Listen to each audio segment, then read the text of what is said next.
এলো কথাও কেন বলে না বলতো? আরে আপনি তো বলবেন ভাইজান এইটাই তো আল্লাহ, কিচ্ছু বোঝে না নাকি কি জানি। এ লোক তো বলবে যে ভাইজান এইটাই তো আল্লাহর রহমত। জোরে হবে না সুবহানাল্লাহ? আরো জোরে বলো নারে তাকবীর, নারে তাকবীর। চুপ করে বসে আছে এই যে, হ্যাঁ এই যে, এই যে হ্যাঁ চুপ করে তওবা তিল্লা করে বসে আছে। মরে যাই মরে যাবো, জীবনে তাকবীর দেব না। সবাই একবার কলজো খুলে জান খুলে মন খুলে নারে তাকবীর।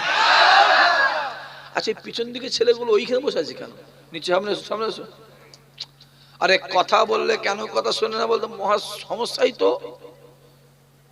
এখানকার লোক তো কথা শোনে রে বাবা। আমি তো শ্রীনগরে এসেছি, ওই যে মাহফুজ মৌলানা বলে, চেনেন? আপনাদের ভাইপো, আপনাদের পাশেই বাড়ি তো, এই পাশেই তো, চেনেন আপনারা? 16 কিলোমিটার দূরে, তাই তো? বলছে হ্যাঁ। আবার বলছে হ্যাঁ এই তো এইখানেই তো, ওদের জলসা আসি তো।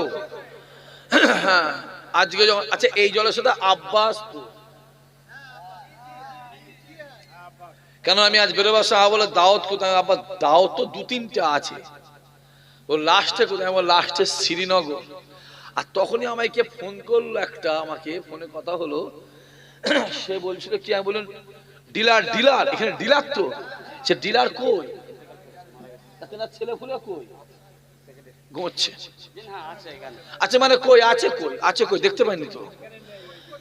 হ্যাঁ উজু করছে তাহাজ্জুদ পড়ে বলে? ও আচ্ছা, না আমার সাথে দেখা, আমি এই দিক দিয়ে এসেছি, আমার সাথে কারো দেখা হয় না, আমি এই দিক দিয়ে এসেছি, আমি সেই হেঁটে হেঁটে এসেছি ওখান থেকে।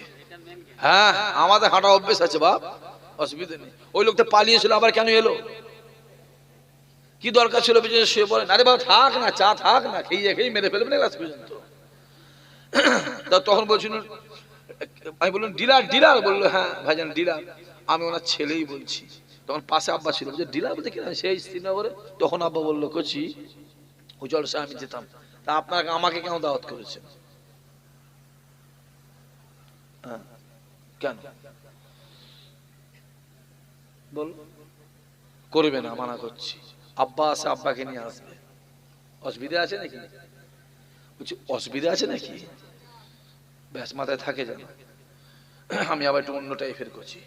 হ্যাঁ তোমার যদি শখ লাগে, হুজুর আপনি প্রথমে করবেন, আব্বা জান শেষে করবে, সেটা আলাদা ব্যাপার।